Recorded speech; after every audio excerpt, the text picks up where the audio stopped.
আসসালামু আলাইকুম। রাত্রিকালীন ক্লাসে আমরা সে আগের মতোই যে সকল প্রশ্ন আমাদের আসন্ন পরীক্ষা আসতে পারে সেগুলো নিয়ে একটু আলোচনা করব। তো গতকালকে আমরা সর্বশেষ যেটা আলোচনা করেছিলাম সেটি ছিল নারী ও শিশু নির্যাতন দমন আইনের 13 ধারা। তো আগে আমরা জেনে নেই যে নারী ও শিশু নির্যাতন দমন আইনের 13 ধারার বিষয়টি কি।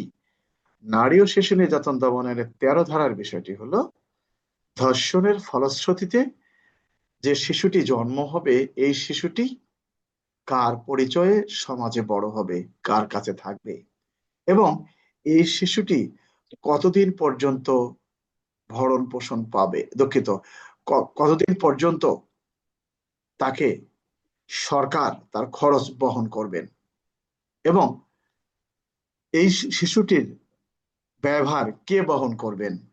শিশুটি যদি বিকলাঙ্গ হয় তাহলে কতদিন, শিশুটি যদি কন্যা শিশু হয় তাহলে কতদিন। অর্থাৎ এই নারী ও শিশু নির্যাতন দমন আইনের একটা সেকেন্ড। তো এই নারী ও শিশু নির্যাতন দমনের 13 ধারাটা কিন্তু মাঝে মাঝে পরীক্ষা আসে এবং এমসিকিউ এটার জন্য খুবই গুরুত্বপূর্ণ। এখানে অনেকগুলো অপশন আছে। তো আমাদের আওলাদ গতকালকে বললো যে স্যার এমসিকিউ, আসলে এমসিকিউ এর বিষয়টা আমি বলি। এমসিকিউ একটা পড়তে গিয়ে এমসিকিউ এর চেয়ে আমরা মনে হয় আমি যেগুলো গুরুত্বপূর্ণ প্রশ্ন আছে, এই যে তোমাদের পরীক্ষার সামনে, তো পরীক্ষার পরে দেখা হবে যে এমসিকিউ এবং লিখিত প্রশ্ন কোত্থেকে আসছে, তখন তোমরা হয়তো বুঝতে পারবে। যাই হোক, আমরা চলে আসি কত ধারায়, 14 ধারায়। 14 ধারাটা আমাদের জন্য গুরুত্বপূর্ণ। কিরকম গুরুত্বপূর্ণ? 14 ধারায় বলা হয়েছে নির্যাতিতা অর্থাৎ ভিকটিমের ছবি প্রকাশ করা যাবে না, সেটি নারী হোক কিংবা শিশু হোক। এখন একটা লোককে ভুল পথে নিয়ে যাওয়ার জন্য যদি এরকম কখনো প্রশ্ন আসে যে আহ নারী ও শিশু নির্যাতন দমন আইনে রুজুকৃত মামলার আসামির ছবি প্রকাশ করেছে, সেটি আসলে অপরাধ কিনা, অনেকেই মনে করবে যে না এটি অপরাধ, কারণ সে ভিতরে কিন্তু পড়েনি। এই জন্য যে কোনো জিনিস পড়তে গেলে তাকে মনোযোগ সহকারে পড়তে হবে। এখন এই 14 ধারার প্রশ্নটা কি আসে? 14 ধারার প্রশ্নটা সরাসরি এমন যদি দিয়ে দেয় যে নারী ও শিশু নির্যাতন দমন আইনে ভিকটিমের ছবি প্রকাশ করা যাবে কি যাবে না, বা কোন ধরনের ছবি প্রকাশ করা আইনত অপরাধ। আবার এমন হতে পারে যে খুলনা জেলায় একটি ধর্ষণের মামলা হয়েছে, সেই মামলা তদন্তকারী কর্মকর্তা অমুক, জনৈক পত্রিকার সাংবাদিক সুকৌশলে ধর্ষণের শিকার ক্ষতিগ্রস্ত নারীর ছবি প্রকাশ করেছেন। এখন এখানে দুটো অপশন আছে, আমি কিভাবে লিখব। প্রথমে বলা আছে 14 যে কোনো ব্যক্তি ধর্ষণের শিকার বা নারী ও শিশু নির্যাতন দমন আইনে কি অপরাধের শিকার ক্ষতিগ্রস্ত নারী বা শিশুর পরিচয় প্রকাশ পায় এ ধরনের কোনো ছবি বা কোনো পরিচয় ইলেকট্রনিক মিডিয়া কিংবা প্রিন্ট মিডিয়ায় প্রকাশ করতে পারবেন না। প্রথমে বলছে পারবেন না, এরপরে 14(2) বলছে যদি কোনো ব্যক্তি এ ধরনের ছবি প্রকাশ করেন তাহলে তার শাস্তির কথা বলা হয়েছে কত ধারায়? 14(2) ধারায়। এখন প্রশ্ন আসলো যে খুলনা জেলার অমুক পত্রিকার সাংবাদিক তিনি ধর্ষণের শিকার ক্ষতিগ্রস্ত নারীর ছবি প্রকাশ করলেন। এখন তুমি যদি সরাসরি দিয়ে দাও সাংবাদিক 14(2) ধারা অনুযায়ী শাস্তির যোগ্য অপরাধ করেছে, তুমি নাম্বার পাবা কিন্তু নাম্বারটা আশানুরূপ পাবা না। তাহলে তোমাকে কি করতে হবে? প্রথমে লিখতে হবে ওই আইনের মধ্যে কি অপরাধের কথা বলা হয়েছে। এই অপরাধ যদি কোনো ব্যক্তি করে তাহলে তার কি শাস্তির বিধান আছে। পরবর্তীতে লিখতে হবে যে খুলনা জেলার জনৈক অমুক সাংবাদিক যিনি অমুক পত্রিকায় কর্মরত আছেন তিনি যে কাজটি করেছেন তিনি এই ধারা অনুযায়ী শাস্তিযোগ্য অপরাধ করবেন। তার মানে একটা প্রশ্নের উত্তর লিখতে গেলে তোমাকে সাজিয়ে গুছিয়ে লিখতে হবে।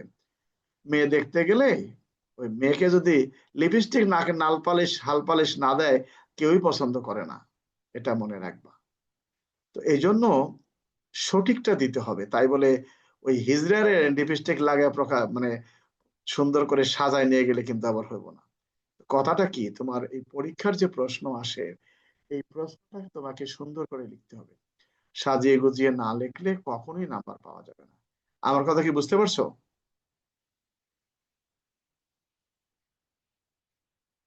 কি আমার কথা বুঝতে পারা যায় না? বোঝো না কোনটা? স্যার স্যার বুঝতে বুঝা পারছি। যায় স্যার। আমরা অনেক সময় দেখি আমাদের বিভিন্ন আমাদের কর্তৃপক্ষরা অপরাধের কারণে বা কোনো দোষ ত্রুটির কারণে ব্যাখ্যা তলব করে। এই ব্যাখ্যা তলব করলো আর আমার মাথার মধ্যে একটা বাঁশ পড়ে গেল।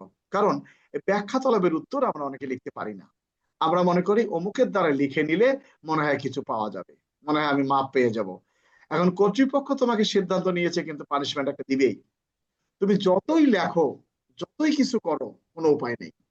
তখন আমরা কি করি, রিটায়ার্ড কে ইন্সপেক্টর আছে, সাব ইন্সপেক্টর আছে, এএসআই আছে বা এএসপি আছে, বা প্রসিডিং সেকশনে কে আছে, তার শরণাপন্ন হই, তাই না? আমরা কি জন্য? জি স্যার। আমরা ওই অপরাধের দায় থেকে রক্ষা পাওয়ার আশায় এই কাজগুলো করি।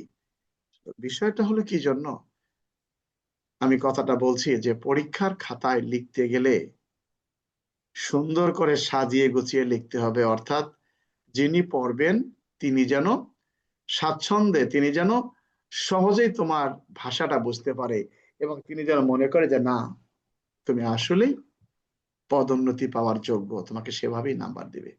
আর আন্দাজি এক লাইন দুইটা ধারা, এক লাইন দুইটা ধারা, এটা কোনো মাস্টারের কাজ না। আমি প্রতিদিন আমার এই গ্রুপ থেকে অনেকগুলোকে রিমুভ করে দেই। আমার এই ফেসবুকের যে 12,000 13,000 সদস্য আছে, গ্রুপ থেকে রিমুভ করে দেই। এত মাস্টার হয়ে গেছে বর্তমানে, ছাত্র খুঁজে পাচ্ছি না আমি। তো মাস্টার আমার গ্রুপে আসবে কেন? সে আমার কাছে শেখার তো প্রয়োজন নেই। কি আছে মনির? জি না স্যার। না স্যার। স্যার কি? হ্যাঁ বলো। একটা বিষয় বলে, বইটা মনে হয় আপনার সামনে আছে স্যার। হ্যাঁ বলো। একটা সেন্টেন্স ভুল মনে হচ্ছে স্যার। কোনটা? লাস্টে, লাস্টে না কথাটা নাই স্যার, 14 রাখে। না, যত রাখে কি বলি তোমাকে দেখি। এই আইনের না বর্ণিত কথাটা আছে। অপরাধের আমি বলি, এই আইনের বর্ণিত অপরাধের শিকার হইয়াছেন এরূপ নারী বা শিশুর ব্যাপারে সংঘটিত অপরাধ, তৎসম্পর্কিত আইনগত কার্যধারায় সংবাদ, নাম ঠিকানা, ছবি, অন্যবিধ কোনো তথ্য সংবাদপত্র বা কোনো ইলেকট্রিক মাধ্যমে বা অনলাইনে বা সামাজিক যোগাযোগ মাধ্যমে এমন ভাবে প্রকাশ বা পরিবেশন করা যাইবে না যাহাতে উক্ত নারী বা শিশুর পরিচয় প্রকাশ পায়। বিষয়টা কি বুঝতে পারছো? তুমি লেখো জনিক অমুক, নাম বলতে পারবে না। কথাটা বুঝতে পারছো? তার ঠিকানা এই, বাপের নাম এই। কথাটা বুঝতে পারছো? মানে এমন ভাবে প্রকাশ করা যাবে না যাতে তার পরিচয় প্রকাশ পায়। আমার কথা কি বুঝতে পারছো?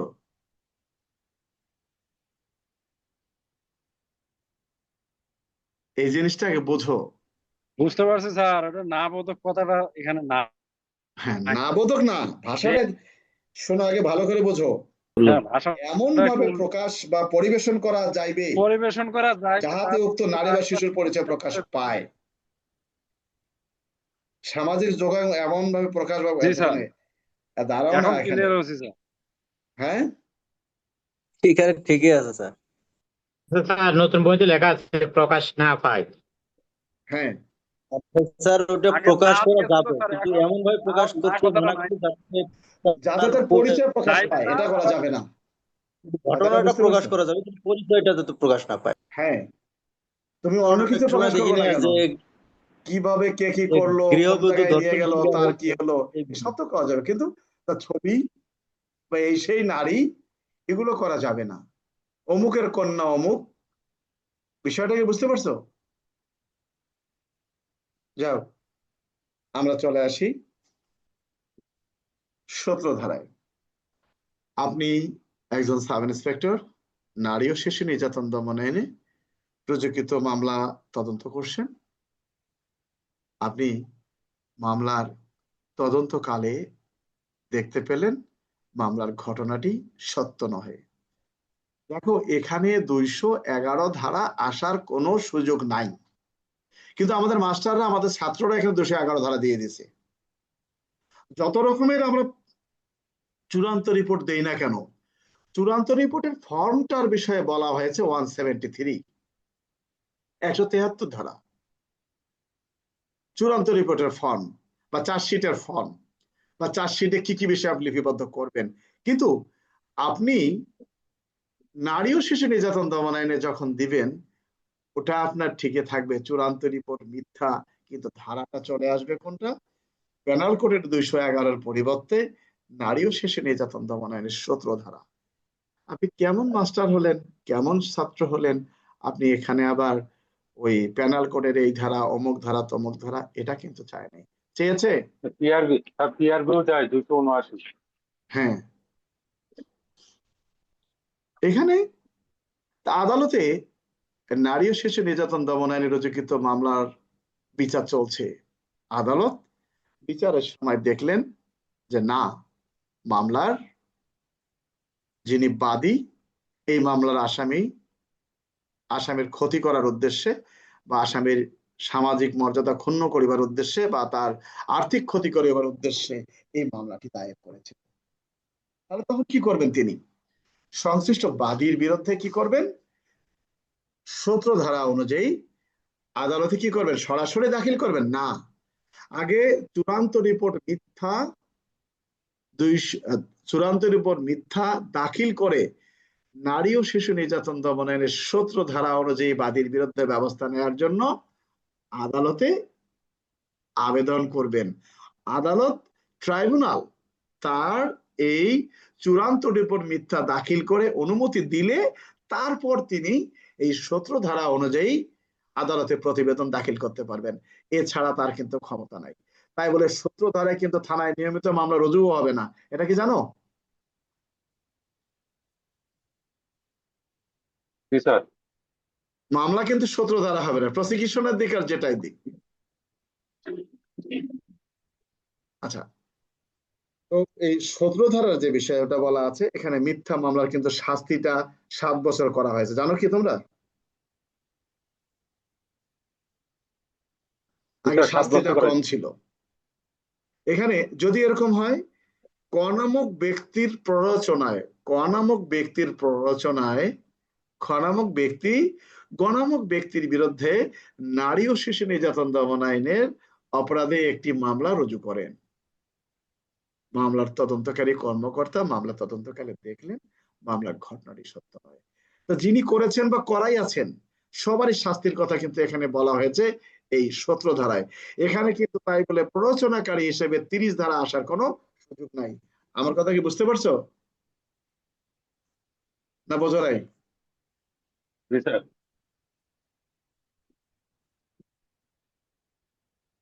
কি বেলাল হোসেন,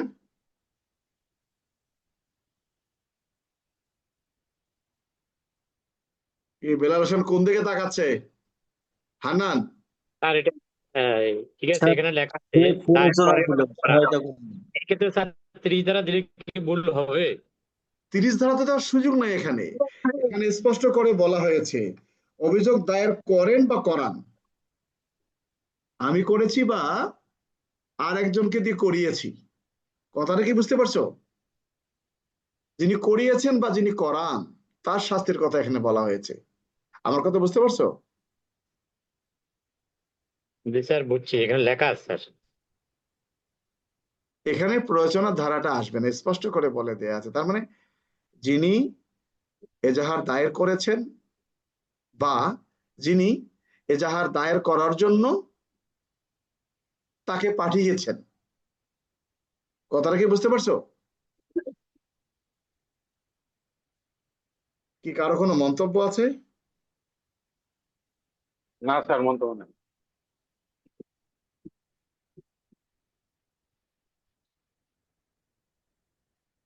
কারো কিছু বলার আছে 17 ধারা সম্পর্কে?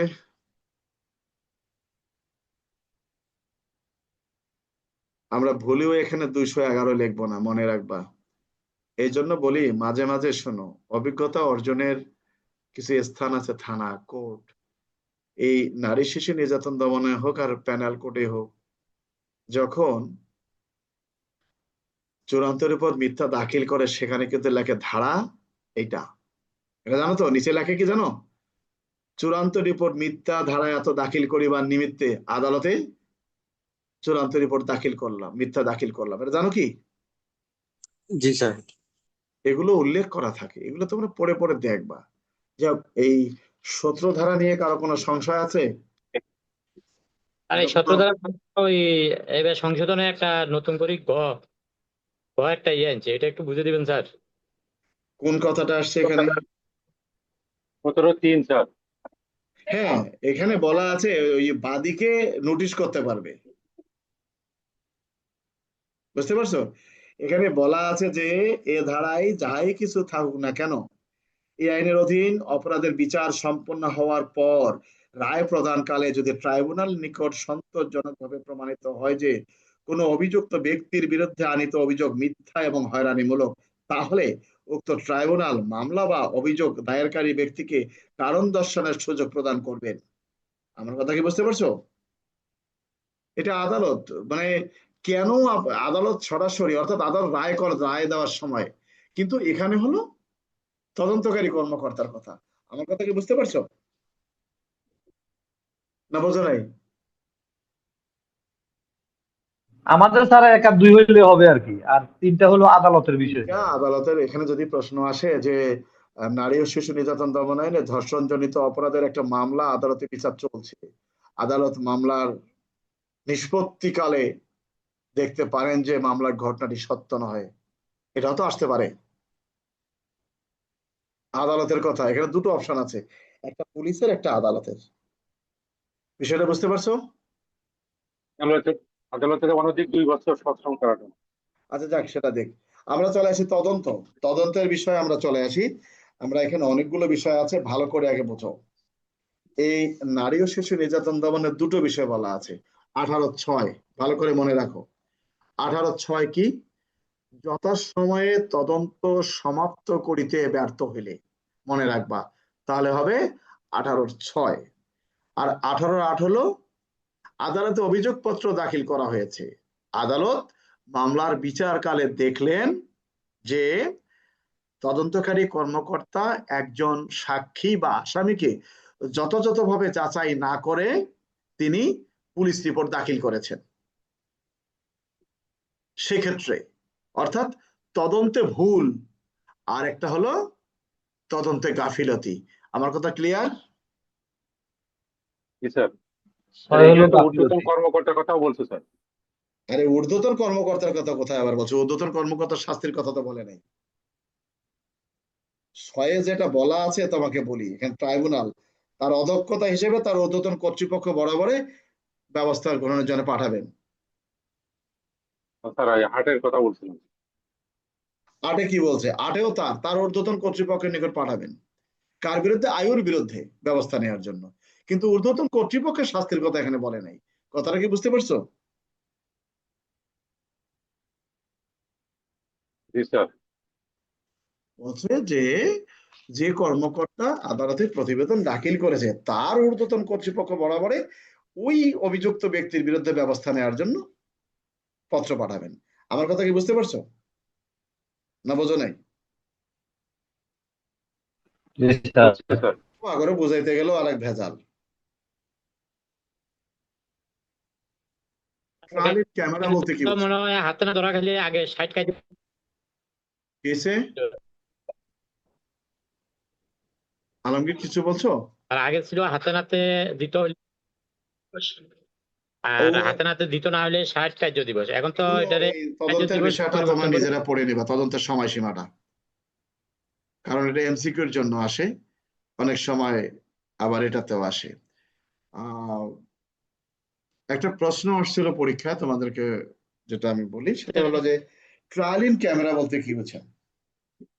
ট্রায়াল ইন ক্যামেরা বা রুদ্ধদ্বার নারী ও কক্ষে শিশু নির্যাতন দমন আইনে কি ডিজিটাল মাধ্যমে বিচার কার্য পরিচালনা করা যায়? বা যায় স্যার। রুদ্রদ্বার কক্ষ জি স্যার। কি বলা বিশেষ আছে হয় এখানে? স্যার। বলা আছে কোন ব্যক্তির আবেদনের প্রেক্ষিতে কিংবা ট্রাইব্যুনাল কোন ধরনের অপরাধের ক্ষেত্রে? ধর্ষণজনিত অপরাধের ক্ষেত্রে। তাই বলে ওই আহ ক্ষয়কারী বিষাক্ত পদার্থ নিক্ষেপ করেছে বা আহ শিশুকে বিকলাঙ্গ করেছে, এ ধরনের অপরাধের ক্ষেত্রে কিন্তু না। কোন অপরাধের ক্ষেত্রে? 9 ধারার দর্শনজনিত অধীনে অপরাধ। অপরাধ, অর্থাৎ 9 ধারায় ধর্ষণজনিত অপরাধ, ধর্ষণের চেষ্টা, ধর্ষণ করে মৃত্যু ঘটানো, এ ধরনের ঘটনার ক্ষেত্রে। আমার কথা কি বুঝতে পারছো? ট্রায়াল ইন ক্যামেরা কাকে বলে? ট্রায়াল ইন ক্যামেরা বলছে যে কোনো ব্যক্তির আবেদন ক্রমে বা আদালত স্বীয় বিবেচনায়। আমার কথা কি বোঝা গেছে?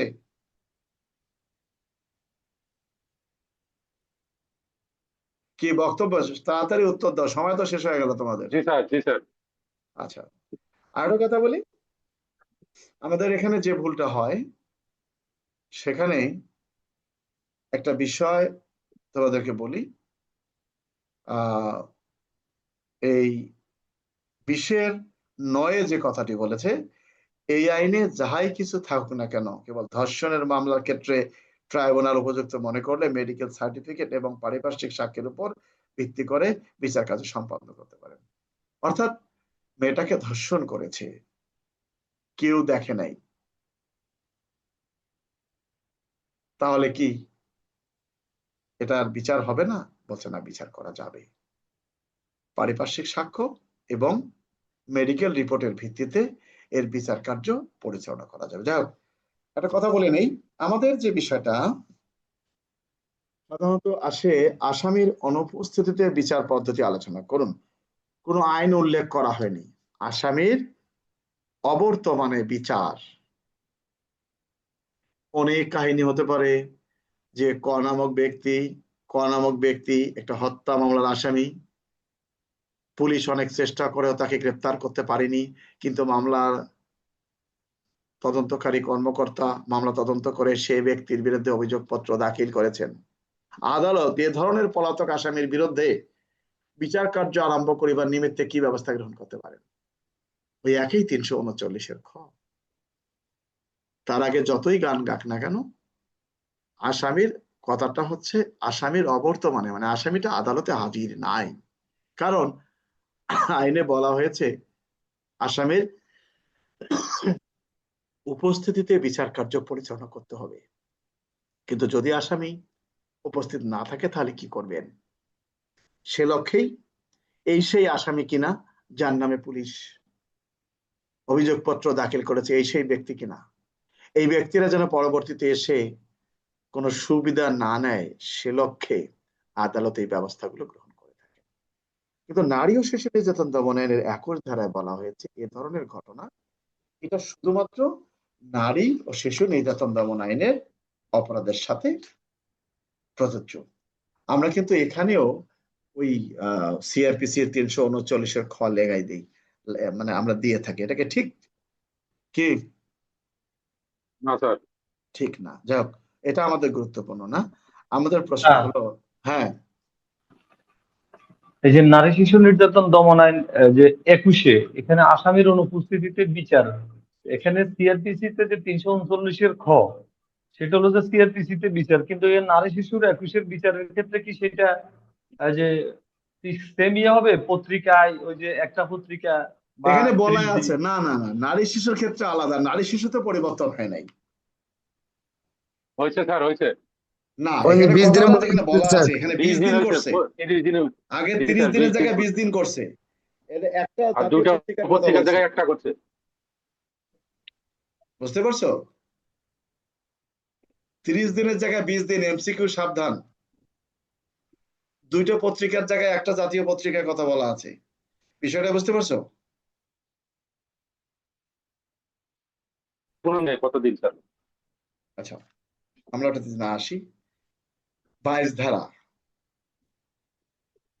যদি কখনো প্রশ্ন আসে যে মামলার ভিকটিম যদি তার জবানবন্দি প্রদান করতে চায়, বা নারী ও শিশু নির্যাতন দমন আইনে ধর্ষণজনিত অপরাধে ধর্ষণের শিকার ক্ষতিগ্রস্ত নারীর জবানবন্দি আদালত কিভাবে লিপিবদ্ধ করবেন, এখানে কিন্তু 164 ধারা আসার সুযোগ নাই, অন্য কোনো ধারা আসার সুযোগ নাই। 22 ধারায় ক্ষমতা দেওয়া হয়েছে। তো 22 ধারার মধ্যে একটা প্রশ্ন আসছে তোমাদের, সবসময় যে প্রশ্নটা আসছিল যে ধর্ষণের শিকার ক্ষতিগ্রস্ত নারী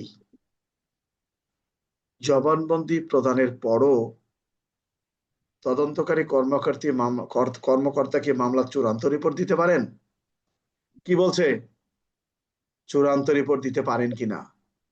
ভিকটিম 22 ধারা অনুযায়ী তার জবানবন্দি দিয়েছে যে আমাকে এভাবে এভাবে ধর্ষণ করা হয়েছে, এত কিছুর পরেও কি তদন্তকারী কর্মকর্তা ওই মামলার চূড়ান্ত রিপোর্ট দাখিল করতে পারবেন? পারবেন স্যার। জি স্যার পারছি। কি চূড়ান্ত রিপোর্ট মিথ্যা দাখিল করতে পারবেন, তাই না? চূড়ান্ত রিপোর্ট সত্য স্যার, চূড়ান্ত রিপোর্ট সত্য কিন্তু দাখিল। আর সাক্ষ্য প্রমাণ পাওয়া যায়নি। কিন্তু তোমাদের কিন্তু কে পরীক্ষা বা এখনো কার সাক্ষ্য প্রমাণ না, সাক্ষ্য প্রমাণের পাওয়া গেছে কিন্তু কে বা ব্যক্তিটাকে কার শনাক্ত করা যায় নাই। এবার শনাক্ত করা যায় না। জি স্যার। কিন্তু অন্য গাইডে তো এখানে চূড়ান্তের পর মিথ্যা দিয়েছে, তাই না? জি স্যার, দেখি নাই স্যার। ঘটনা তো ঘটেছে। ডাক্তার এখানে বলা আছে কি ডাক্তারের রিপোর্ট যদি মিথ্যা আসে?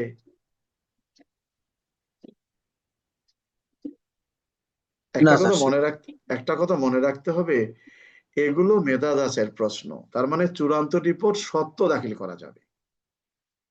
চূড়ান্ত রিপোর্টের কথা বলেছে, হ্যাঁ চূড়ান্ত রিপোর্ট দাখিল করা যাবে যদি ঘটনাটি সত্য প্রতীয়মান হয় এবং কে ঘটনা ঘটিয়েছে সেই ব্যক্তিটাকে যদি শনাক্ত করা সম্ভব না হয় সেক্ষেত্রে। আমার কথা কি বুঝতে পারছো? জি স্যার। কিন্তু অনেকে বলে চূড়ান্তের উপর মিথ্যা, কি হান্নান শাহ এটা লিখছে না অনেকে? স্যার জি স্যার। আর বারে বারে তো তোমরা ফেল করো, এবার নাহলে ফেলই করলো, অসুবিধা কি? একটু এটাই লিখে দিও যদি আসে। এটা তো দেখলাম দিতে চূড়ান্ত রিপোর্ট মিথ্যা দাখিল করি, তারপরে ওই নারী শিশুর 32-এর ডিএনএ পরীক্ষা করি, এটা পজিটিভ দেয় আবার। না, এটা সুযোগ নেই, ডিএনএ এর বিষয়টি আলাদা, আমরা যখন যাচ্ছি সেখানে একটু পরে তো যাব।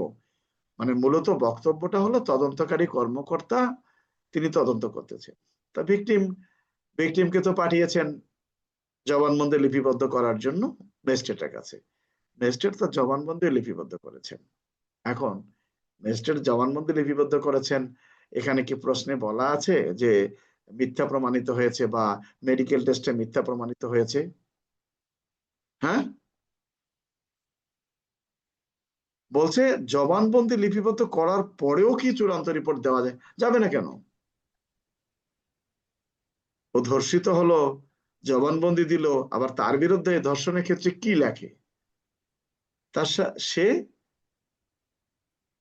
ওই ব্যক্তি কর্তৃক ধর্ষিত হয়েছে তা তো লেখে না ডিএনএ ছাড়া। হেমিসুয়েল জি স্যার। অর্থাৎ তার সাথে যৌন কাজ করা হয়েছে, কে করছে এটা কি বলতে পারবে ডিএনএ না ছাড়া? স্যার, ডাক্তার তো এটা বলতে পারবে না। হ্যাঁ, তো এই যে বিষয়টা এখানে, এটা হলো তোমার একটা মেধা যাচাইয়ের প্রশ্ন যে নারী ও শিশু নির্যাতন দমন আইনে ধর্ষণ সংক্রান্ত অপরাধে ভিকটিমের জবানবন্দি 22 ধারা অনুযায়ী লিপিবদ্ধ করার পরেও কি তদন্তকারী কর্মকর্তা চূড়ান্ত রিপোর্ট দাখিল করতে পারেন? হ্যাঁ পারেন, চূড়ান্ত রিপোর্ট সত্য দাখিল করতে পারেন। কি আমার কথা কি বুঝতে পারছো না বোঝা নাই? বুঝতে জি পারছি স্যার। স্যার। যেমন পরীক্ষায় আসে কেস ডায়েরি না লিখেও কি মামলার চূড়ান্ত রিপোর্ট দাখিল করা যায়? কোন ধরনের মামলা যায়? অপমৃত্যু অপমৃত্যু মামলা। মামলা স্যার। অপমৃত্যু মামলা যায়। কারণ যারা থানায় কাজ করে তারা বলতে পারবে অপমৃত্যু মামলার কেস ডায়েরি লিখতে হবে এমন কোনো কথা না, বলছে 24 ঘন্টার মধ্যে তদন্ত সমাপ্ত করতে না পারলে তাহলে আপনি কেস ডায়েরি লিখবেন। কথাটা কি বুঝতে পারছো? কোনটা তদন্ত, জি স্যার। কোন তদন্তটা? আপনি পোস্টমর্টম সুরতাল করতেই গিয়ে যদি 24 ঘন্টা অতিরিক্ত করেন তাহলে কেস ডায়েরি লিখবেন, অন্যথায় আপনার কেস ডায়েরি লেখার প্রয়োজন নাই। আপনি 6 মাস পরে রিপোর্ট দেন কিন্তু তারপরে আপনার কেস ডায়েরি লেখার প্রয়োজন নেই, আছে নাকি? না স্যার। যাই হোক, আমরা গল্প না করি। আর রাসায়নিক পরীক্ষক সাক্ষীর উপস্থিতি, আচ্ছা একটা প্রশ্ন সবসময় আসে যে নারী ও শিশু নির্যাতন দমন আইনে সাক্ষীর সর্বশেষ সমন সর্বশেষ কোথায় প্রেরণ করতে হয়? সর্বশেষ থানা বসবাসের স্থানে। অর্থাৎ তার যে ঠিকানা সর্বশেষ ঠিকানায় প্রেরণ করতে হবে নাকি? জি স্যার। আচ্ছা, যদি কখনো নারী ও শিশু নির্যাতন দমন আইনের অপরাধে আহ থানার ভারপ্রাপ্ত কর্মকর্তা সাক্ষী হাজির করতে ব্যর্থ হন সেক্ষেত্রে? তাহলে স্যার 24-এর 3 ধারায় দিয়ে হবে স্যার। তার কি হবে, বিরুদ্ধে তার ব্যবস্থা। শাস্তির কথা তার বলা আছে বিরুদ্ধে নাকি? ব্যবস্থা শাস্তি। জি স্যার। হ্যাঁ, জি স্যার 24 বলা আছে। এখন যদি 24-এর প্রশ্ন 3 আসে, স্যার। এখন যদি প্রশ্ন আসে যে নারী ও শিশু নির্যাতন দমন আইনে কোন কোন অপরাধের কারণে একজন পুলিশ অফিসারের শাস্তির বিধান আছে, তাহলে 24-3, 18-6, 18-8 কথাটা ক্লিয়ার? জি স্যার। কি আমার কথা কি বোঝা গেছে? জি স্যার। জি স্যার, বোঝা গেছে স্যার। আচ্ছা, আমরা 25, এটা আমাদের জন্য গুরুত্বপূর্ণ। একটা জিনিস মনে রাখবা, কিসের ক আছে একটা স্যার? সম্মতি সংক্রান্তে এটা বাদ দাও, সবগুলো পড়তে হয় না। একটা জিনিস মনে রাখবা যে আমাদের যেহেতু প্রশ্ন আসে যে আপনি রমনা থানার অফিসার ইনচার্জ, একটা অভিযোগ এসেছে, অভিযোগখানা পর্যালোচনা করে দেখলেন অভিযোগের ঘটনাস্থল আপনার থানা এলাকায় নয়, আপনার করণীয় কি? তাহলে মনে করতে হবে এটি পিআরবি 248-এর প্রশ্ন। আর যদি প্রশ্ন আসে কে কি অপরাধ করলেন ব্যাখ্যা দিন, ক নামক থানার অফিসার ইনচার্জ ধর্ষণজনিত অপরাধের ঘটনাটি তার থানা এলাকায় নয় বলে এফআইআর গ্রহণ থেকে বিরত থাকেন। এগুলো তৈরি করো নিজেরাই। আমি যে তোমাদের চেয়ে বেশি পড়ালেখা করছি তা কিন্তু না, কিন্তু আমি পড়ি, তোমরা পড়ো না। তোমার আমার মধ্যে তফাৎটা হলো আমি চর্চা করি, তুমি চর্চা করো না। তাহলে এই 25-এর কতে কি বলছে? যদি প্রশ্ন আসে নারী ও শিশু নির্যাতন দমন আইনের অপরাধে অফিসার ইনচার্জের করণীয় কি কি, তাহলে আমরা কত দেব? 25-এর 1, 25-এর 2। এক না, 25-এর ক এবং খ দুটাই দিতে হবে। এখানে জি কি স্যার। বলা আছে শোনো, এখানে স্পষ্ট করে বলা হয়েছে অফিসার ইনচার্জের দায়িত্ব, বলছে এই আইনের অধীন সংগঠিত কোন অপরাধের প্রাথমিক সাক্ষ্য প্রমাণ সহ কোন অভিযোগকারী থানায় হাজির হলে অফিসার ইনচার্জ তাৎক্ষণিকভাবে এজাহার গ্রহণ করবেন এবং এই আইনের অন্যান্য বিধানাবলী সাপেক্ষে অপরাধের শিকার ব্যক্তির মেডিকেল পরীক্ষা করার জন্য পদক্ষেপ গ্রহণ করবেন। কি করবেন? Officer in charge. যদি এরকম আসে যে নারী ও শিশু নির্যাতন দমন আইনের অপরাধ সম্পর্কে অফিসার ইনচার্জের করণীয় কি, তাহলে মনে করতে হবে 25 ক। খটা কি? অন্য দুইটা থানা বলা এলাকার হয়েছে, কোন যদি অন্য অর্থাৎ 2 আর থানার কি, লিপিবদ্ধ 2 করবে। যেটা বলা হয়েছে, 2 বলা হয়েছে অভিযোগকারী প্রাথমিক সাক্ষ্য প্রমাণ সহ থানায় হাজির হলে তাকে কেবল এই যুক্তিতে ফিরিয়ে দেওয়া যাবে না যে অপরাধটি আপনার থানা এলাকায় সংঘটিত হয় নাই। মানে কথাটা একটু ঘুরিয়ে দিয়েছে, কারণ তারা মনে করে এটা তো আদালতের ভাষা, কিন্তু এটা যে আমাদের একজন কনস্টেবল থেকে এএসআই পরীক্ষা দেবে তার যে পড়তে হবে এটা তো তারা বোঝে নাই। কথাটা কি বুঝতে পারছো? আইনের ভাষা। জি স্যার। এই যুগ থেকে ফিরিয়ে দেওয়া যাইবে না যে ঘটনাস্থলটি আপনার থানা এলাকায় নয়। বললে হতো যে অফিসার ইনচার্জের ধরনের ঘটনার অপরাধের সংবাদ পাওয়া মাত্রই যে থানার অভিযোগ হোক না কেন তিনি এজাহার হিসেবে গণ্য করতে বাধ্য, তাহলে কিন্তু সবাই বুঝতে পারতো, তাই না? জি কি স্যার। জি স্যার। শোনো, যখন প্রশ্ন করা হয় তখন মনে হয় একজন কনস্টেবল থেকে এএসআই ইনি এলএলএম পাশ করা, আর রাস্তায় যখন বিসিএস অফিসার যায় বলে পড়ালেখা নাই। এ হলো বিষয়।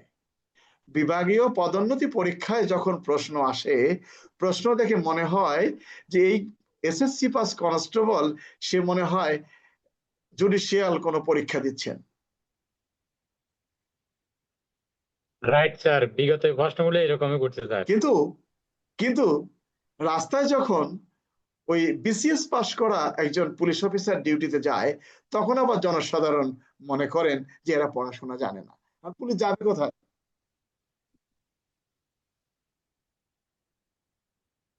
প্রশ্নগুলো এরকমই বলছে অভিযোগকারী প্রাথমিক সাক্ষ্য প্রমাণ সহ থানায় হাজির হলে তাহাকে কেবল এই যুক্তিতে ফিরিয়ে দেওয়া যাবে না যে ঘটনাটি তার থানা এলাকায় নয়, বরং যে থানাতেই অভিযোগ হোক না কেন উক্ত থানার অফিসার ইনচার্জ অনতিবিলম্বে বক্তব্য লিপিবদ্ধ করবেন, অপরাধের শিকার ব্যক্তির মেডিকেল পরীক্ষার ব্যবস্থা করবেন, অনতিবিলম্বে কেস ডায়েরি সহ অভিযোগটি উপযুক্ত থানায় প্রেরণ করবেন। তার মানে কি তিনি কি মামলা না নিয়ে পারবেন?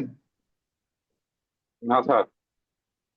একেবারে এসসিডি দিয়ে অন্য থানায় জানানোর কথা বলছে।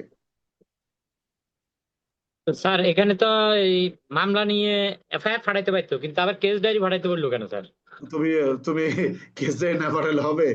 তোমাকে তো ফার্স্ট সিডি লিখতেই হবে। ফার্স্ট সিডি তো দিতেই হবে, না হলে স্যার বুঝবে যে কি কি দেখছে। এই জিনিসগুলো বোঝো, তার মানে এই যুক্তিতে ফিরিয়ে দেওয়া যাবে না। যাই হোক, 25-2 আমরা কি বুঝতে পারছি না বুঝি নাই? জি স্যার, বুঝতে পারছি। আচ্ছা, আমরা অনেকগুলো জিনিস আমাদের প্রয়োজন আছে। আমরা চলে আসি 27-এর কোথায়? 3 স্যার। 3, জি স্যার। নারী ও শিশু নির্যাতন দমন আইনের অপরাধের সাথে পেনাল কোডের 326 ধারার একটি অপরাধ প্রমাণিত হলে তদন্তকারী কর্মকর্তার করণীয় কি? আমার কথা 27। কি বুঝতে পারছেন? জি স্যার। 27-এর 3 কি বলা আছে? বলছেন নারী ও শিশু নির্যাতন দমন আইনে রুজুকৃত মামলার অপরাধের সাথে যদি পেনাল কোডের বা অন্য কোনো আইনের একটি অপরাধ প্রমাণিত হয় যা কিনা ন্যায় বিচারের স্বার্থে বিচার করা প্রয়োজন, তাহলে এ ধরনের বিচারটি একই আদালতে করা যাইবে। বিষয়টা কি বুঝতে পারছো? জি স্যার। তাহলে তদন্তকারী কর্মকর্তা কি করবেন? তদন্তকালে যদি এ ধরনের কোনো অপরাধ প্রমাণিত হয়, তাহলে একই অভিযোগপত্রে তার জন্য কিন্তু দুটোর অভিযোগপত্র দেওয়ার কোনো সুযোগ নেই। ওখানে তিনি লিখবেন এই ধারা সহ এই ধারার অপরাধ প্রমাণিত হয়েছে। বিষয়টা ক্লিয়ার? জি স্যার।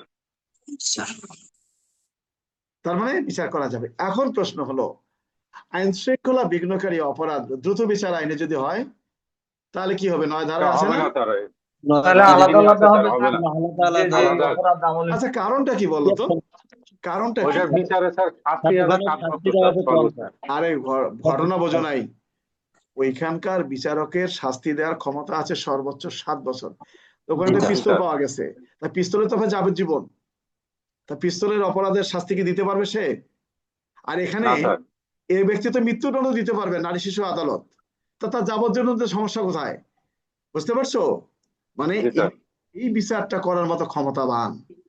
তো এটা মনে রাখবা, এটাই হলো একটা জিনিস। সেখানে কি বলেছে যে নারী ও শিশু নির্যাতন দমন আইনে রুজুকৃত মামলার সাথে পেনাল কোডের 326 ধারার অপরাধ প্রমাণিত হলে অনুসরণীয় পদ্ধতি কি বা কি ব্যবস্থা গ্রহণ করতে হবে। এটা পরীক্ষা আসছিল না? জি স্যার, আসছিল। আসছিল? কে আসে? এটা তুমি কি এমসিকিউ থাকেই স্যার। বাসে যাচ্ছ নাকি? স্যার অপেক্ষায় আছি স্যার, যাবো, ঢাকায় যাবো স্যার। ভালো আছে, যাও। আচ্ছা, কি আমার কথা কি বুঝতে পারছো? জি জি স্যার। স্যার। আচ্ছা, আমরা চলে আসি 32 ধারা। আচ্ছা, 32 ধারা ডিএনএ ছাড়া কি মেডিকেল পরীক্ষা করানো যাবে না? যাবে স্যার। আগে ডিএনএ ছিল বাধ্যতামূলক, এখন কি ডিএনএ বাধ্যতামূলক? না স্যার। না স্যার। বাধ্যতামূলক নয়। 32 ধারা কি বলা হয়েছে? এই আইনের অধীনে অপরাধের শিকার ক্ষতিগ্রস্ত কোনো ব্যক্তি হাসপাতালে চিকিৎসার জন্য গেলে, কোনো নারী বা শিশু চিকিৎসার জন্য গেলে হাসপাতালের চিকিৎসক দ্রুত তার চিকিৎসার ব্যবস্থা গ্রহণ করবে। এটা তো নাকি?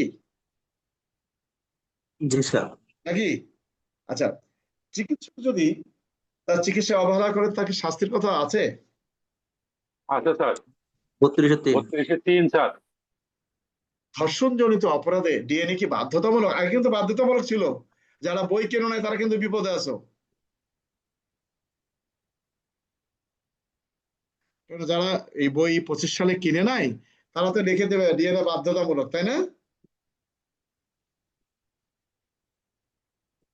কে?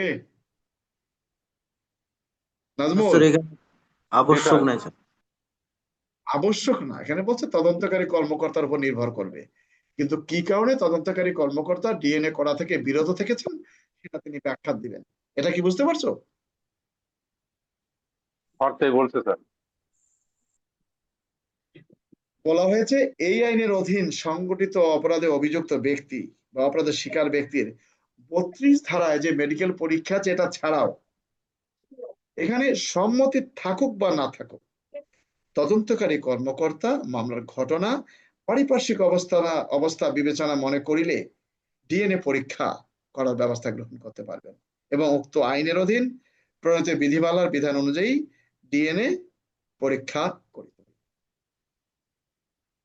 অর্থাৎ ডিএনএ আইন 2014 অনুযায়ী। তার মানে কি, এই প্রশ্নটা কিন্তু অলরেডি 2বার আসছিল পরীক্ষা, তোমরা কি জানো? এই যে ডিএনএ পরীক্ষা বাধ্যতামূলক কি? জি স্যার। যাই হোক, আমরা নারী ও শিশু শেষ করলাম। কালকে সকাল 7টায় তোমাদের এই গ্রুপে ক্লাস হবে, এই এএসআই গ্রুপে। তোমরা যথাসময়ে চলে আসো, ঠিক আছে? কারো কিছু বলার থাকলে সংক্ষেপে বলতে পারো। সকাল 7টায় ক্লাস আছে। আমার কথা বুঝতে পারছো? জি স্যার। কারো কিছু বলার আছে?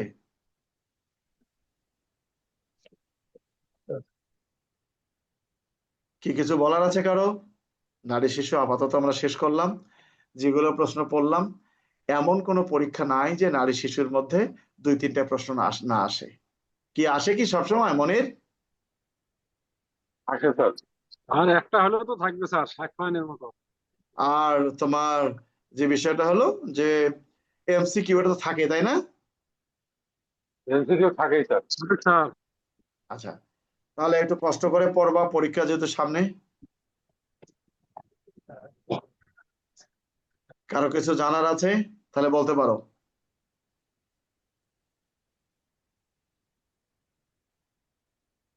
কি কারো কিছু বল? আমাদের অবস্থা কি জানো? ওই যে একটু আগে কথা বললাম, আমি মনে করি আমার ছাত্ররা আমার মতো আইন জানবে। আমি যখন খেলি আমার সাথে একজন বুড়া ধুরা পার্টনার থাকে, আমি মনে করি অফিসার মানে আমার মতো খেলবে। তো আমাদের ধারণাগুলো এরকম। তো পুলিশ কনস্টেবল যখন পরীক্ষা দেয় এএসআই এর জন্য, তার জন্য প্রশ্ন যখন করে বিসিএস অফিসাররা, এমন প্রশ্ন করে মনে হয় সে জুডিশিয়াল পাশ করে আসছে, এলএলএম করা। বুঝতে পারছো? আবার রাস্তায় গেলে ওই কনস্টেবলকে তো দূরের কথা, বিসিএস অফিসারকে আবার জনসাধারণ মনে করে পড়াশোনা নাই। এই হলো একটা অবস্থা। কাজেই সবকিছু দেখে শুনে বুঝে আমাদেরকে পরীক্ষা দিতে হবে, রাস্তায় চলতে হবে। যাও, কারো কিছু বলার না থাকলে আমি শেষ করব। কিছু বলবা কেউ? কিছু জানার আছে?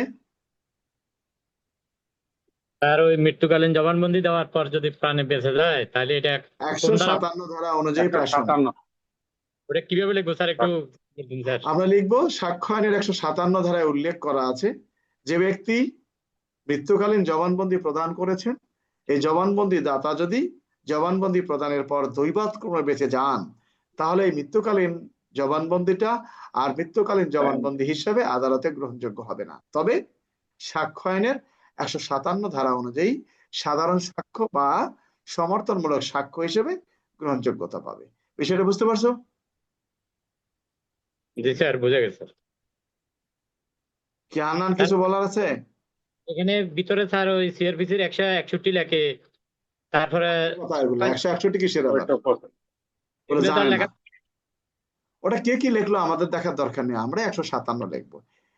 161 তোমাকে বলি, 161 ধারার বক্তব্যটা হলো, মামলার তদন্তকারী কর্মকর্তা মামলার তদন্তকালে সাক্ষীদের জবানবন্দি লিপিবদ্ধ করে থাকেন 161। তো প্রাসঙ্গিক আর 161 ধারা কিন্তু এক না। 161 ধারায় বলা হয়েছে জবানবন্দি লিপিবদ্ধ করবেন কি পদ্ধতি অনুসরণ করে, আর প্রাসঙ্গিকতা এটা বলা হয়েছে সাক্ষ্য আইনে। সিআরপিসি তে কোনো প্রাসঙ্গিকতা বলতে কোনো শব্দ নেই, আছে নাকি কোথাও? নাই স্যার। তা বিনা পয়সায় এত কি বোঝানো যায় অনলাইনে? আর কিছু বলার আছে মনির? যাই হোক, কিছু বলার থাকলেও আর নাই। আগামীকাল সকাল 7টায় এই পাসওয়ার্ড আইডিতে ক্লাস হবে, চলে আসো। ধন্যবাদ সবাইকে। আমরা এমসিকিউ নিয়ে সকালে আলোচনা করব। ধন্যবাদ। আসসালামু আলাইকুম রহমতুল্লাহ।